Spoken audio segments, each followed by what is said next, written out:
I learned the hard way that standing up to a homeowners association requires more than just being in the right. It requires documentation, patience, and a willingness to fight when every fiber of your being wants to just pay the fine and move on with your life. The morning of December 8th started like any other winter day in Lakewood, Colorado.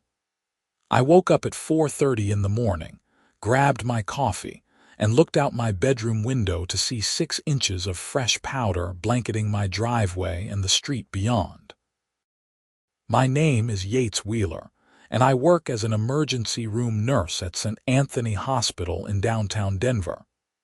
My shift started at 6, which meant I needed to leave my house by 5:15 to make it on time, accounting for the slower winter driving conditions. I pulled on my winter coat, boots, and gloves, then headed to my garage to fire up my snowblower. The machine roared to life, its headlight cutting through the pre-dawn darkness as I began clearing my driveway. The snow was light and fluffy, perfect for quick removal. I worked methodically, pushing the snowblower up and down my driveway, then clearing the sidewalk in front of my house as required by city ordinance. The entire process took me maybe 20 minutes.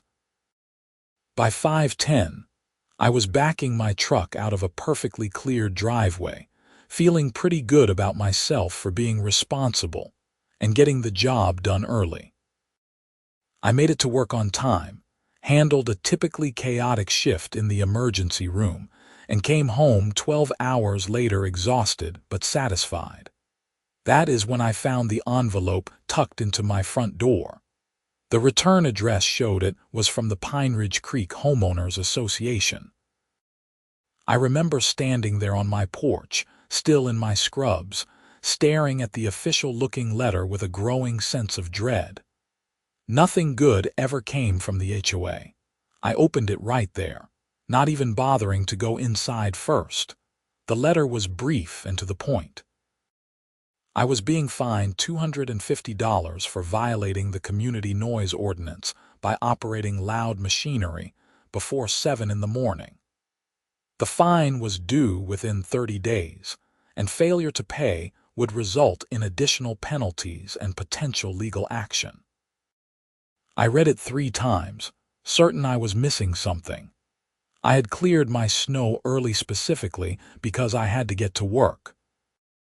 I had a job that required me to be there at 6 in the morning, saving lives and taking care of patients who could not wait for me to show up whenever the HOA deemed appropriate.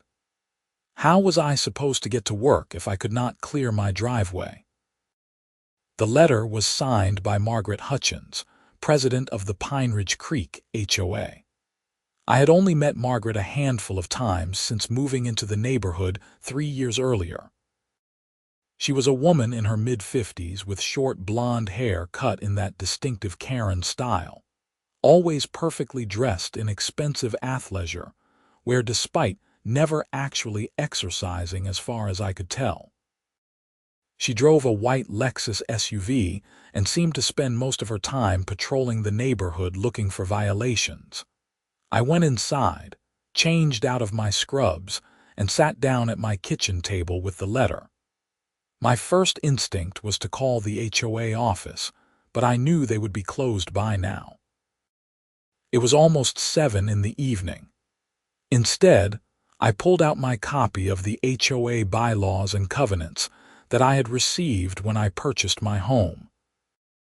The document was nearly 100 pages long, filled with dense legal language about everything from approved paint colors to the exact height your grass could reach before you faced a fine. I found the noise ordinance section after about 20 minutes of searching. Sure enough, it stated that no homeowner shall operate loud machinery or equipment before 7 in the morning or after 9 in the evening on weekdays, or before 9 in the morning or after 9 in the evening on weekends. The section went on to define loud machinery as anything producing noise levels exceeding 65 decibels at the property line. But as I kept reading, I found another section that addressed essential maintenance and emergency situations. It stated that homeowners were required to maintain their properties in a safe and accessible condition at all times, and that this included clearing snow and ice from driveways and sidewalks in a timely manner. The city of Lakewood also had its own ordinance requiring sidewalks to be cleared within 24 hours of snowfall. The more I read, the more frustrated I became. The HOA rules seemed to contradict themselves. I was required to clear my snow promptly, but I was not allowed to do it before 7 in the morning. Yet I had to be at work at 6. The math simply did not add up. I decided to wait until morning to call the HOA office. I barely slept that night, running through various arguments in my head, practicing what I would say to Margaret Hutchins. The next morning, I called the HOA office at exactly 8 o'clock. A receptionist answered, and I explained that I had received a fine and wanted to discuss it with Mrs. Hutchins. The receptionist put me on hold for what felt like an eternity before Margaret finally picked up. "Mr. Wheeler, I was expecting your call," she said, her voice dripping with false sweetness. "I assume you received your violation notice." "I did, and I think there has been a mistake," I said, trying to keep my voice calm and professional. "I work as a nurse at St. Anthony Hospital. My shift starts at 6 in the morning. I have to clear my driveway before I leave for work, or I cannot get my truck out. I do not have a choice about the timing." "Mr. Wheeler, everyone has a choice," Margaret replied, her tone shifting to something more condescending. "You could clear your driveway the night before if you know snow is coming. You could wake up earlier and shovel by hand, which is much quieter than a snowblower. You could take public transportation. There are many options available to you that do not involve disturbing your neighbors at such an ungodly hour." I felt my jaw clench. The snow fell overnight. I could not clear it the night before because it had not fallen yet. Shoveling 6 inches of snow by hand would take me over an hour, which would make me late for work. And public transportation from here to the hospital would take 2 hours each way. None of those are reasonable alternatives. The HOA does not determine what is reasonable for your personal schedule, Mr. Wheeler. We enforce the rules that all homeowners agreed to when they purchased property in Pine Ridge Creek. You signed these covenants. You are bound by them. "But the rules also require me to clear my snow in a timely manner," I countered. "How am I supposed to do that if I cannot clear it before I leave for work?" "Most people do not leave for work at such an early hour," Margaret said. "The noise ordinance is in place to protect the majority of residents who are still sleeping at 5 in the morning. Your individual circumstances do not override the rights of your neighbors to a peaceful morning." "Which neighbor complained?" I asked. "I would like to talk to them directly and explain my situation." "That information is confidential," Margaret said quickly. "We do not reveal the identities of residents who report violations. It discourages people from coming forward if they fear retaliation." "I am not talking about retaliation. I am talking about having a conversation." "The fine stands, Mr. Wheeler. You have 30 days to pay. If you wish to appeal, you may request a hearing with the HOA board, but I should tell you that in 3 years as president, I have never seen the board overturn one of my violation notices. We take our community standards very seriously." She hung up before I could respond. I sat there staring at my phone, absolutely furious. $250 for clearing my own driveway so I could get to work. It was insane, but Margaret had mentioned an appeal process. I immediately called back and told the receptionist I wanted to request a hearing. She took down my information and said someone would contact me within 10 business days to schedule it. Those 10 days crawled by. Every morning that it snowed, I faced an impossible choice. If I cleared my driveway before work, I risked another fine. If I did not clear it, I could not get to work, and I might face a different fine for not maintaining my property. I compromised by shoveling by hand when there was only an inch or two, suffering through the extra hour of lost sleep. When there was more than that, I had no choice but to use the snowblower and hope Margaret did not hit me with another violation. Finally, on December 23rd, I received a letter informing me that my appeal hearing was scheduled for January 6th at 7 in the evening at the community center. I would have 10 minutes to present my case to the 5-member HOA board. I spent my Christmas holiday preparing for that hearing instead of relaxing like I should have been. I printed out copies of my work schedule, showing my 6 a.m. start times. I found the sections of the HOA covenants that required timely snow removal. I researched Colorado case law about HOAs and found several instances where courts had ruled that HOA regulations must be reasonable and cannot create impossible situations for homeowners. I even got a letter from my supervisor at the hospital confirming my work hours and stating that my position was essential and required punctual attendance. The day of the hearing arrived. I showed up at the community center at 6:45, dressed in slacks and a button-down shirt, carrying a folder full of my documentation. The community center was a modest building near the entrance of our subdivision, with a meeting room that could hold about 50 people. When I walked in, I saw Margaret Hutchins sitting at a long table at the front of the room with 4 other board members. I recognized 2 of them, Robert Chen, who lived 3 streets over and worked in finance, and Patricia Morrison, a retired teacher who was always walking her 2 golden retrievers. The other 2 were strangers to me. Margaret looked up as I entered, and I swear I saw something like satisfaction flash across her face. She was wearing a burgundy blazer and had her hair freshly styled.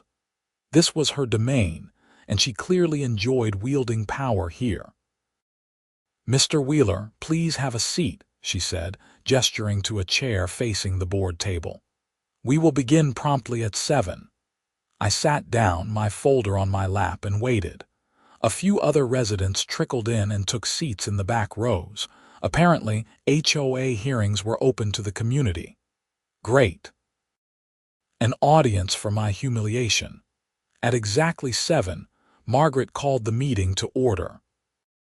They went through some preliminary business, approving the minutes from the last meeting, discussing the budget for landscaping the common areas, debating whether to repair or replace the community center's aging HVAC system. I sat through it all, my knee bouncing with nervous energy. Finally, after nearly 30 minutes, Margaret turned her attention to me. "We now move to the appeals portion of our agenda," she announced. "Mr. Yates Wheeler has requested a hearing to appeal a noise ordinance violation issued on December 8th. Mr. Wheeler, you have 10 minutes to present your case. Please begin." I stood up, cleared my throat, and launched into the argument I had practiced a dozen times. I explained my work schedule, the impossibility of clearing snow before it fell, the unreasonableness of expecting me to shovel by hand for over an hour every time it snowed. I presented my documentation, walking up to hand copies to each board member. I cited the sections of the covenants that required timely snow removal and pointed out the contradiction with the noise ordinance. "I am not trying to be a bad neighbor," I concluded. "I am trying to be a responsible homeowner and a responsible employee. I save lives for a living. If I am late to work because I cannot clear my driveway, people could literally die. I am asking for a reasonable accommodation that allows me to fulfill both my obligations to this community and my obligations to my patients." I sat down, The whole thing had taken about 8 minutes. Margaret looked at the other board members, then back at me. Mr. Wheeler, we appreciate you taking the time to present your position. However, the board must consider the needs of the entire community, not just individual circumstances. The noise ordinance exists because the majority of our residents deserve to sleep peacefully in the morning. If we make an exception for you, we would have to make exceptions for everyone, and the rule would become meaningless. But this is not about preference, I said, fighting to keep my voice level. This is about necessity. I am not clearing my snow at 5 in the morning because I enjoy it. I am doing it because I have no other option. Robert Chen, the finance guy, spoke up. Have you considered moving to a home that does not have an HOA? That might better suit your lifestyle. I stared at him in disbelief. You are suggesting I sell my house because I need to clear my driveway before work. I am suggesting that when you purchased property in Pine Ridge Creek, you agreed to abide by certain rules, Robert said. If those rules do not work for you, then perhaps this community is not the right fit. Patricia Morrison looked uncomfortable. I do think Mr. Wheeler makes a valid point about the contradiction in our rules. We require snow removal but prohibit the means of doing it efficiently during certain hours. That does seem problematic. Then he can wake up earlier and shovel, Margaret said dismissively. Problem solved. I explained that would take over an hour and make me late for work, I said, my frustration evident now. Then you need to manage your time better, Margaret shot back. The meeting devolved from there. The board members debated among themselves while I sat in my chair, feeling increasingly helpless. Patricia Morrison seemed sympathetic, and one of the members I did not know, a younger woman named Jennifer, also seemed to think the fine was excessive. But Margaret, Robert, and the fifth member, an older man named Donald, were unmoved. Finally, Margaret called for a vote. All in favor of upholding the violation and requiring Mr. Wheeler to pay the fine, please raise your hand. Margaret, Robert, and Donald raised their hands immediately. 3-2, the fine stood. The decision is final, Margaret announced. Mr. Wheeler, you have until January 7th to remit payment of $250. This meeting is adjourned. I sat there for a moment, stunned. Then I gathered my folder and walked out of the community center into the cold January night. I sat in my truck with the engine running, heat blasting, trying to process what had just happened. That was when I decided I was not going to pay the fine. I was going to fight this properly. The next morning, I called a lawyer. I had never sued anyone in my life, and the thought of it made me anxious. But I was not going to let Margaret Hutchins and her kangaroo court board steamroll me with an unreasonable fine. The lawyer I found was named Thomas Bradford. His office was in downtown Denver, and he specialized in HOA disputes. When I explained my situation over the phone, he actually laughed. "You would be amazed how often I see cases like this," he said. HOAs get drunk on their own power and enforce rules in ways that are completely unreasonable. The good news is that judges tend to side with homeowners when the HOA's actions create impossible situations. The bad news is that litigation is expensive and time-consuming. "How expensive?" I asked. "My retainer is $5,000, Thomas said. "But honestly, for something like this, I would recommend small claims court. You can represent yourself, the filing fee is minimal, and you can sue the HOA for the cost of the fine plus any damages. It is faster and much cheaper than going through district court." "Can I actually win in small claims court?" I asked. "Based on what you have told me, yes. I think you have a very strong case. The HOA is enforcing two contradictory rules. Their noise ordinance prevents you from performing required snow removal before work. That is textbook unreasonableness. Plus, Colorado law gives judges pretty broad discretion to strike down HOA rules that are arbitrary or capricious. That conversation gave me hope. Thomas spent another 30 minutes walking me through the small claims process, explaining what forms I needed to file and how to prepare my evidence. He did not charge me for the consultation, which I appreciated. On January 7th, the day my fine payment was due, I instead went to the courthouse and filed a small claims complaint against the Pine Ridge Creek Homeowners Association. I was suing for the $250 fine, plus the $175 filing fee, plus $300 for the time I had lost from work dealing with this mess. Total damages, $725. I had the complaint served on the HOA office the next day. I wish I could have seen Margaret's face when she received it.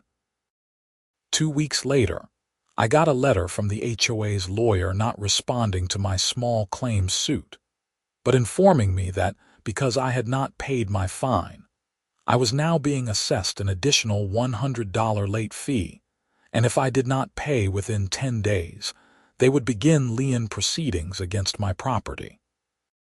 I called Thomas Bradford in a panic. "Can they actually put a lien on my house over this?"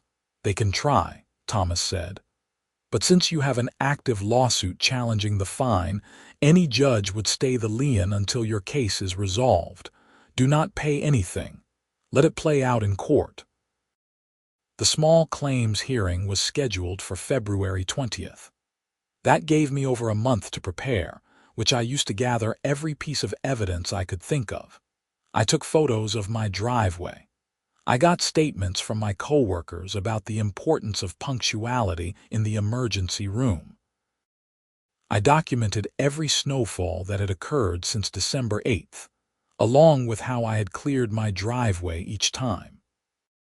I even found the contact information for the snowblower manufacturer and got the exact decibel rating of my machine, 72 decibels, at 25 feet, which meant it was probably right around 65 decibels at my property line, just barely over the HOA's threshold.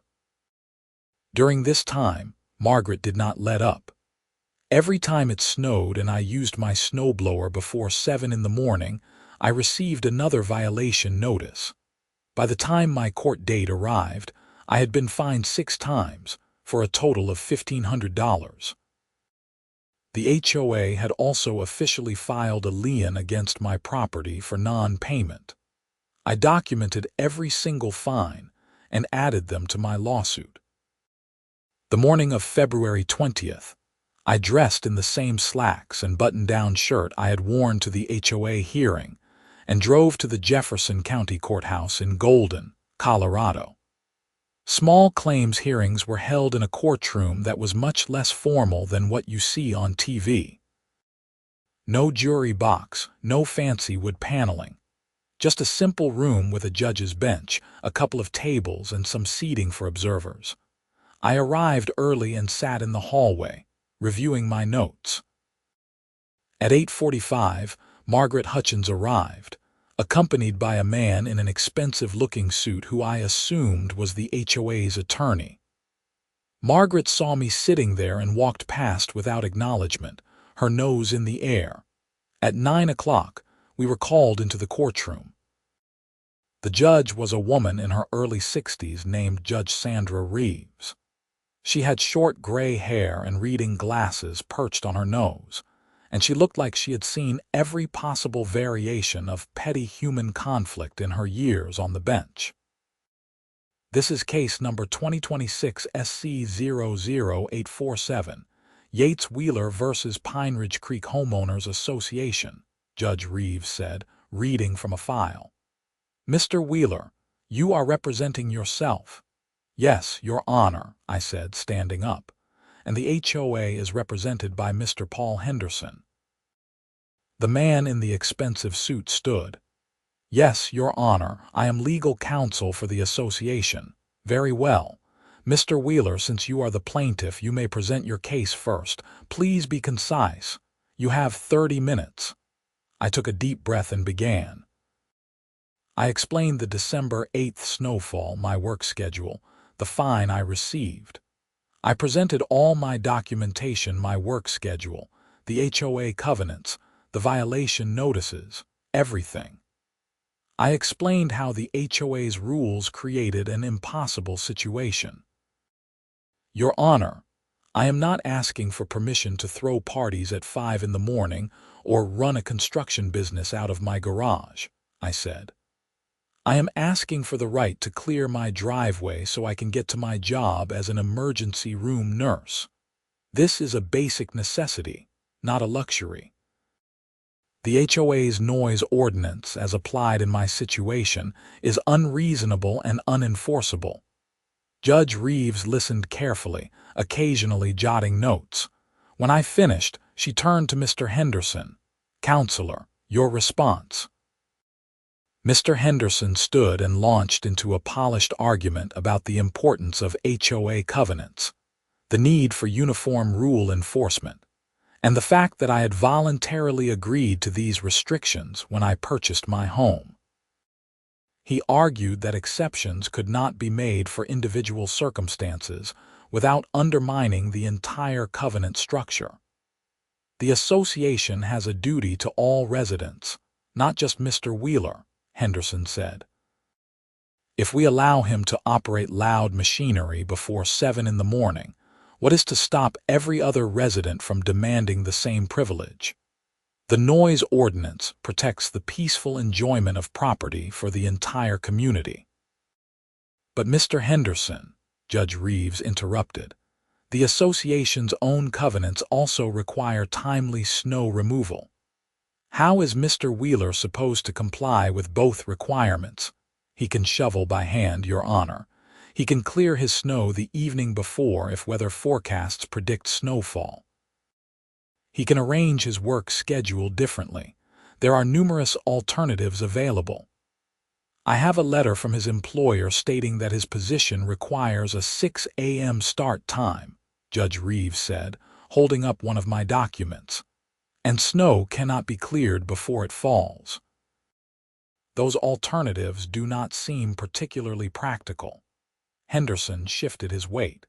Your Honor, the association is simply enforcing its duly enacted covenants. Whether Mr. Wheeler finds them convenient is not the legal standard. No, but reasonableness is, Judge Reeves said. She flipped through the HOA covenants I had submitted. I am curious about something, Mrs. Hutchins. You are the HOA president, correct? Margaret stood up quickly. Yes, Your Honor. How many other residents have been cited for noise violations related to snow removal? Margaret hesitated. I would have to check our records, Your Honor. Approximately. More than 10, more than 5. No, Your Honor. Mr. Wheeler is the only resident who has been cited for this particular violation. Why is that? Because he is the only one who consistently violates the noise ordinance, Margaret said, her voice taking on that condescending tone I had come to hate. Or is it because he is the only one who has to leave for work before 7 in the morning during snow season? Judge Reeves asked pointedly. Margaret's face flushed. I cannot speak to the work schedules of all residents, Your Honor. Let me ask you this. If a police officer lived in your community, or a firefighter, or a doctor, or anyone else who works early morning shifts, would you cite them for clearing their driveways before work? If they violated the noise ordinance, yes, Your Honor. Judge Reeves leaned back in her chair, her expression unreadable. Mr. Henderson, what about the argument that the noise ordinance should not apply to necessary maintenance activities like snow removal, especially when city ordinance requires such removal? Your Honor, the HOA covenants do not provide an exception for maintenance activities conducted outside of permitted hours. If Mr. Wheeler believes the covenants are unduly burdensome, His remedy is to seek to amend them through the proper HOA channels, not to simply ignore them.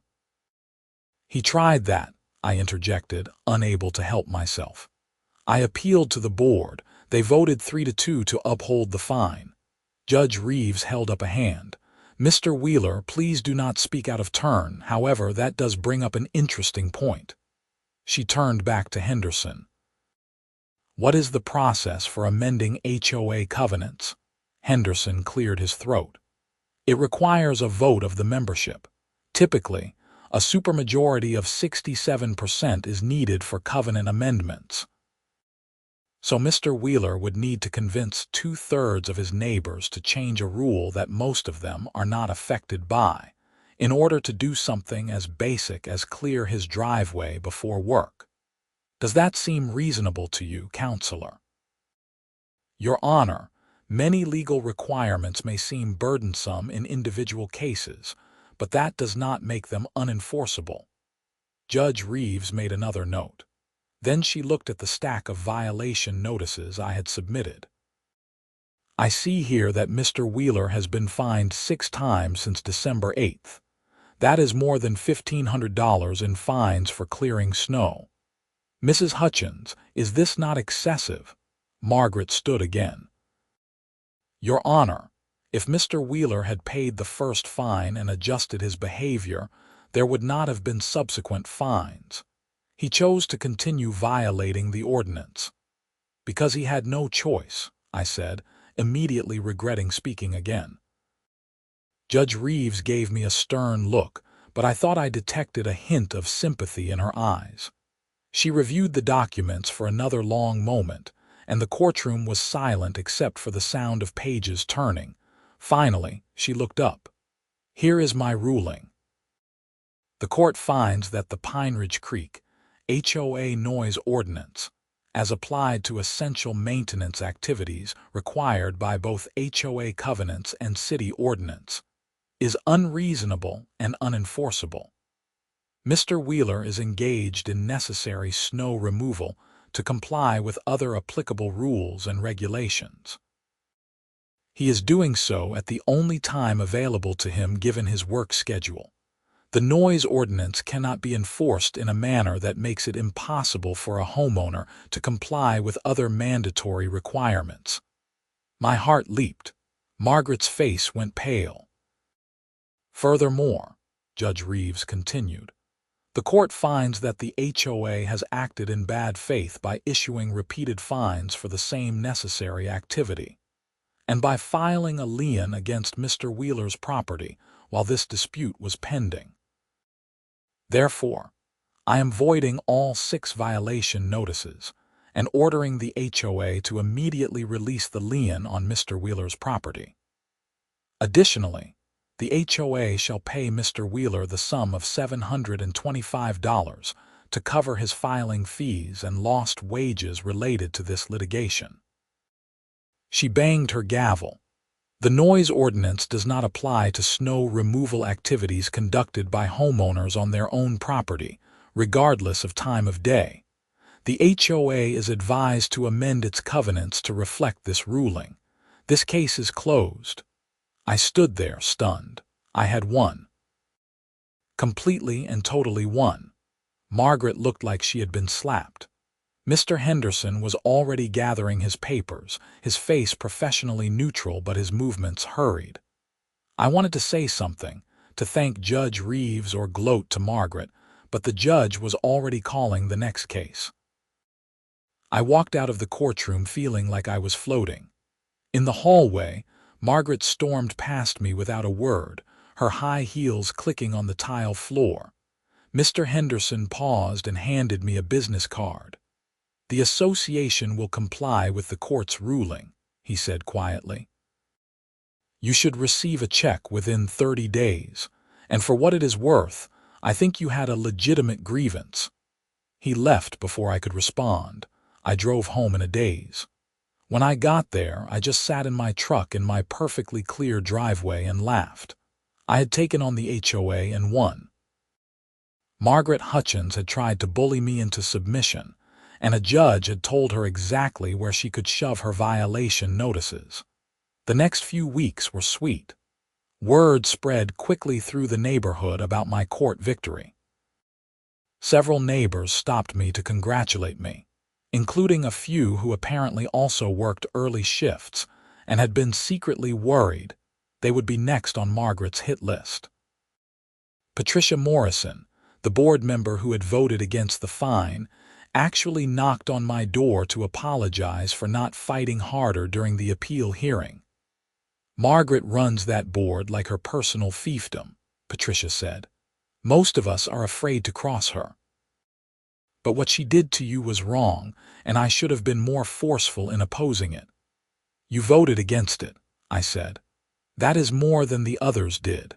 Still, I am sorry, and I want you to know that several of us are organizing to vote her out at the next board election." This has been a wake-up call. True to the court's order, I received a check from the HOA for $725 exactly 30 days after the hearing. It was signed by Margaret Hutchins herself. I imagined her seething as she wrote it out, and I will admit, that thought brought me considerable satisfaction. More importantly, the HOA actually did amend the noise ordinance. At the April board meeting, which I made a point of attending, the board voted to add an exception for essential maintenance activities, including snow removal, regardless of time of day. The vote was 4-1, with Margaret casting the only dissenting vote. She resigned as HOA president 2 weeks later, citing other commitments. Robert Chen took over as president, and while I was not thrilled about him given his attitude during my appeal hearing, he proved to be significantly more reasonable than Margaret. The HOA became much less aggressive about enforcement, focusing on genuinely problematic violations rather than petty nonsense. The following winter, I cleared my driveway whenever I needed to, at whatever time I needed to, with my snowblower running at full volume. I never received another violation notice. I ran into Margaret one final time in late November at the grocery store. We ended up in the same checkout line. She saw me and her expression soured, but she did not say anything. Neither did I. We stood there in awkward silence until she finished checking out and left. I thought about all the things I could have said about how she had cost the HOA thousands of dollars in legal fees over her petty vendetta, about how her unreasonable enforcement had made her so unpopular she had been forced to resign, about how some people should not be given any amount of power because they inevitably abuse it. But I kept quiet. The victory was enough. I had stood up to the HOA, fought through the bureaucracy and the appeals and the legal system, and won. Sometimes I tell this story to friends and coworkers, and they always ask the same question: was it worth it? Would I do it again? The answer is absolutely yes.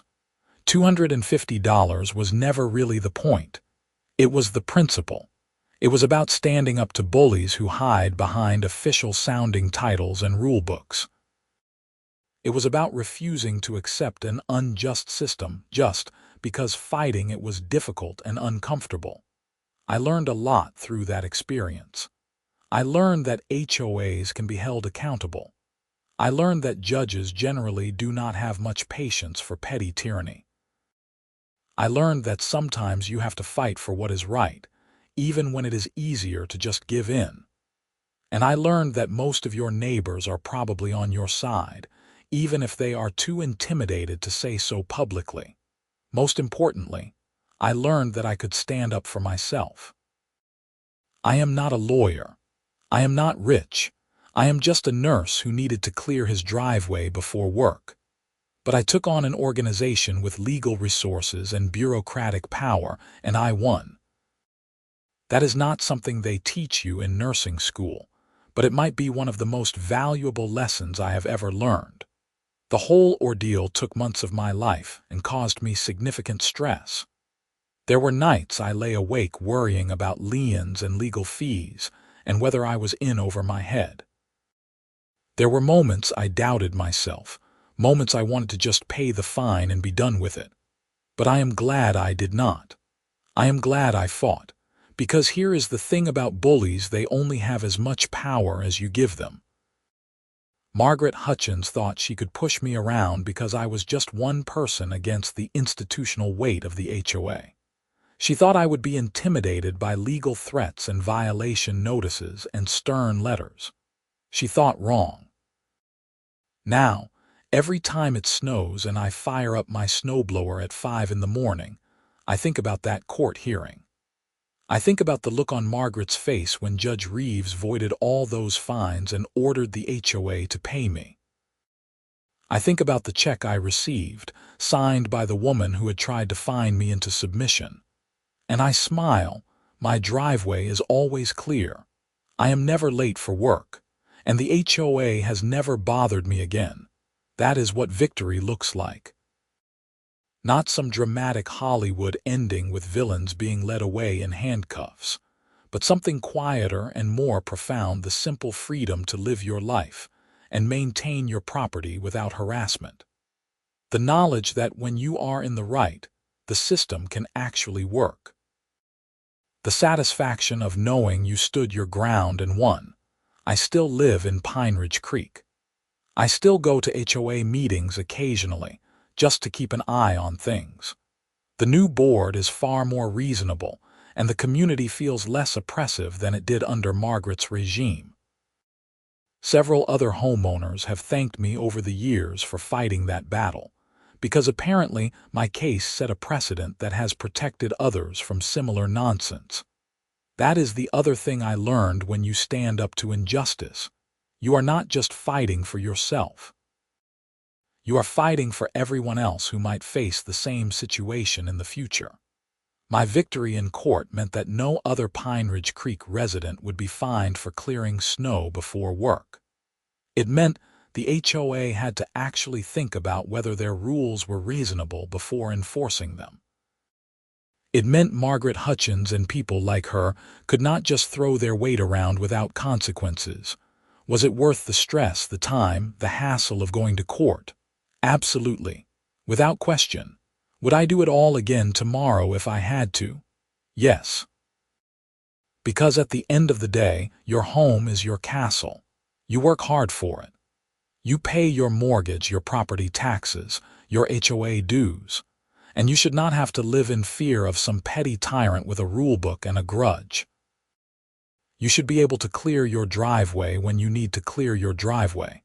That is not asking for much. That is just basic common sense. Judge Reeves understood that. The law understood that. Even the HOA's own lawyer seemed to understand that, based on his parting comment to me. The only person who did not understand it was Margaret Hutchins, and her refusal to be reasonable cost her the little kingdom she had built for herself. I hope she learned something from the experience, though I honestly doubt it. People like that rarely do. They just move on to the next place where they can exercise authority over others, the next opportunity to make themselves feel important by making other people miserable. But that is not my problem anymore. My problem, or rather, my former problem, was solved. The noise ordinance does not apply to snow removal. The judge said so. It is in the court record. It is now part of the amended HOA covenants. Every winter morning when my alarm goes off at 4:30, I get up, drink my coffee, pull on my winter gear, and head out to my garage. When 6 inches of snow covers my driveway, I fire up my snowblower without hesitation, without guilt, without fear of some violation notice appearing on my door. The machine roars to life, its headlight cutting through the darkness, and I clear my driveway efficiently and thoroughly. Then I climb into my truck and drive to the hospital, where I spend my shift taking care of patients who depend on me to be there on time, alert and ready to handle whatever emergencies come through our doors. Because that is my job. That is what actually matters. Not some petty rule enforced by someone with too much time on their hands and too little perspective. not the bruised ego of an HOA president who could not stand being challenged, not the bureaucratic nonsense that accumulates in organizations when people forget that rules are supposed to serve a purpose beyond their own existence. What matters is being able to do your job, take care of your family, maintain your property, and live your life without unreasonable interference from people who think a title makes them important. That is what I fought for. That is what I won.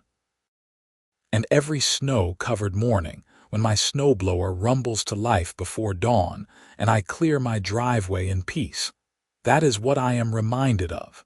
Margaret Hutchins tried to fine me for being a responsible employee and homeowner. She tried to use her position to bully me into submission.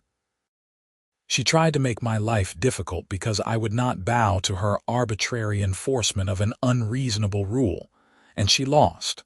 Completely, definitively, publicly lost. The judge ruled the noise ordinance does not apply. The fine was voided. The HOA paid me. Margaret resigned in disgrace. The rules were changed, and I am still here in my home, living my life exactly as I need to live it. That is justice. That is accountability. That is what happens when ordinary people refuse to be pushed around and actually fight back through the proper channels. The system worked, slowly and imperfectly, but it worked, and maybe that is the real lesson here. The system can work if you are willing to engage with it. Courts are not perfect, but judges generally try to be fair. Rules are not immutable, they can be challenged and changed. Organizations are not all powerful, they can be held accountable for their actions. But none of that happens automatically. It requires someone to actually stand up and fight. It requires someone to say no, this is not right, and I am not going to accept it. It requires patience and persistence, and a willingness to deal with bureaucracy and paperwork and court dates. It requires believing that you deserve to be treated fairly, even when the people in charge seem determined to prove otherwise. I am not special. I am not some crusader for justice. I am just a guy who needed to clear his driveway before work. But when I was treated unfairly, I fought back. And that made all the difference. So if you find yourself in a similar situation, whether with an HOA or any other organization that thinks it can push you around, my advice is simple. Document everything. Know your rights.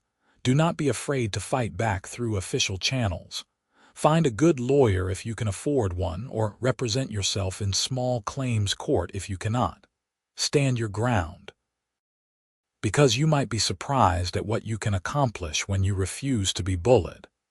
You might find that the people enforcing unreasonable rules are actually on shaky legal ground. You might discover that judges and courts are more sympathetic than you expected. You might learn that your neighbors support you, even if they were afraid to speak up, and you might win. Against the odds, against an organization with more resources, against people who are used to getting their way, you might actually win. I did. And if I can do it, so can you. That is my story. That is how I took on my HOA over a fine for early morning snow removal, went to court, had a judge rule the noise ordinance did not apply to necessary maintenance, got all my fines voided, received compensation for my trouble, and lived happily ever after in my snow-free driveway. It is a good feeling, winning. I recommend it.